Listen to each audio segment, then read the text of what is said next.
So this is my video on linear equations in three variables. So I should write that here. Linear equations in three variables. So I like to think of this as the jump to 3D while holding on to the standard form. So why do I like to call it that? Okay, so let's remind ourselves of what the standard form is after we talk about three dimensions. So three variables right here. We're usually talking about two variables up to this point, so we look at something like 2x plus y is equal to, let's say, 14. It's a terrible 14, and we graph that like this, and we say when y is equal to 0, x is equal to 7, and when x is equal to 0, y is equal to 14, so we have this line like, oops, we have a line like this. Okay, well, I'm going to erase all that. No, maybe I'll leave it up.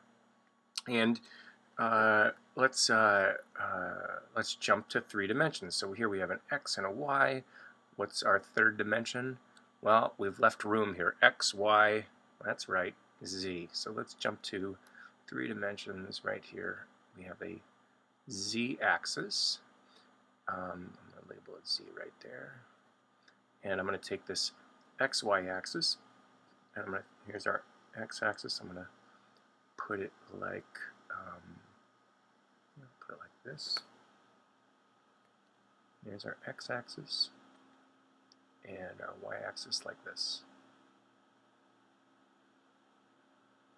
So I've just introduced this new variable right here, z, and let's look at this equation right here, and let's introduce a z term.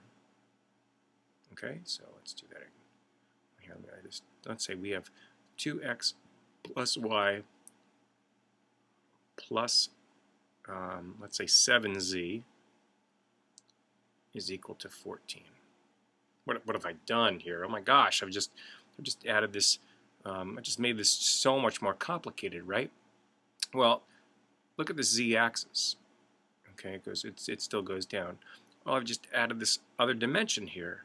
So right here at this point, what is z equal to? And this is I should make clear. This is where all three meet, just like the x and y axis meets at 0, 0.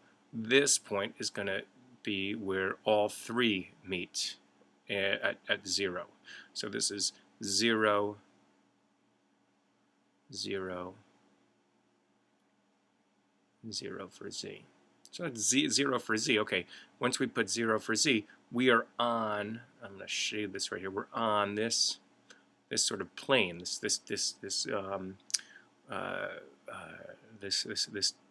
table with this arrow sticking out of it, going through the bottom and through the top. So let me get rid of all those little lines. We don't want to mark up our table like that.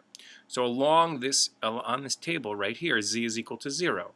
So let's take this term right here and set it equal to 0. So we really have the equation 2x plus y is equal to 14. Well, hello, there it is right there.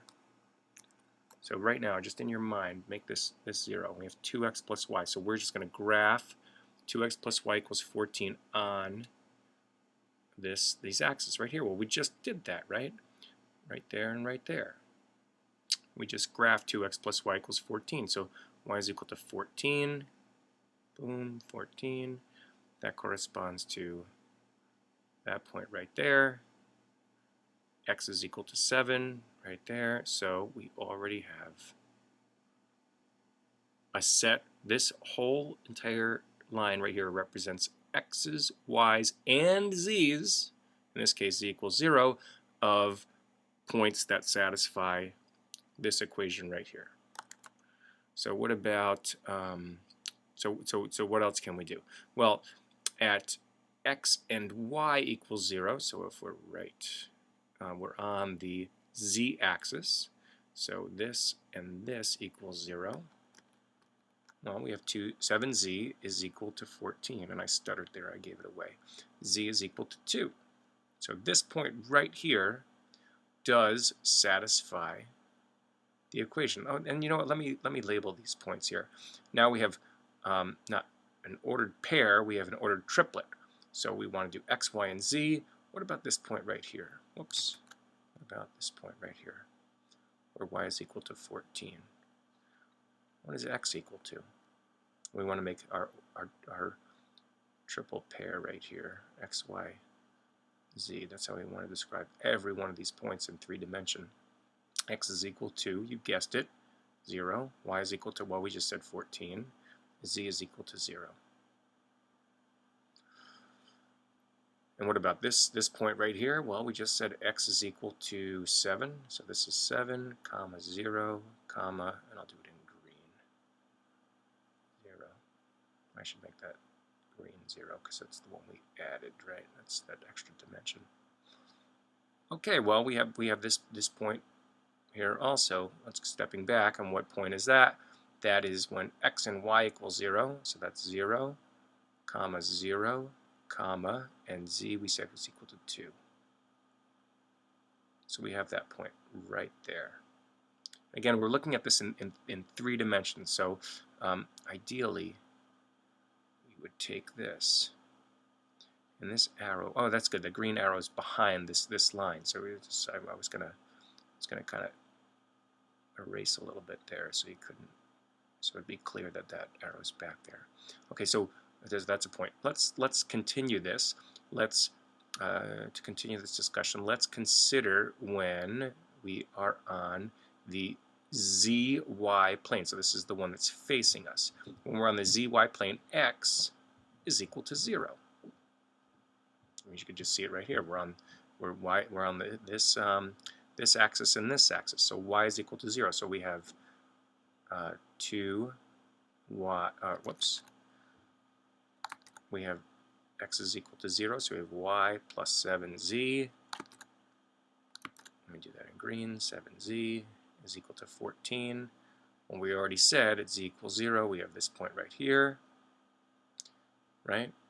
Y is equal to 14, and z is equal to 2. So again, this is just these points right here. Would be this straight line, right? Ignoring x, not ignoring it, but setting x equal to 0. And we also have, if we were to consider this plane right here, z and x-axis, the x-axis is kind of pointing at us, it would be like this. And so we have this range right here. And it would go, if you remember from geometry, you go infinitely off that way, and infinitely down this way, and infinitely up this way. But these 3 points would determine this plane. That's determined by 2x plus y plus 7z equals 14. And I'm going to continue this in just a second. But just to step back, why is this a linear equation in 3 variables? Well, we see the 3 variables, and it's linear because all of the exponents here,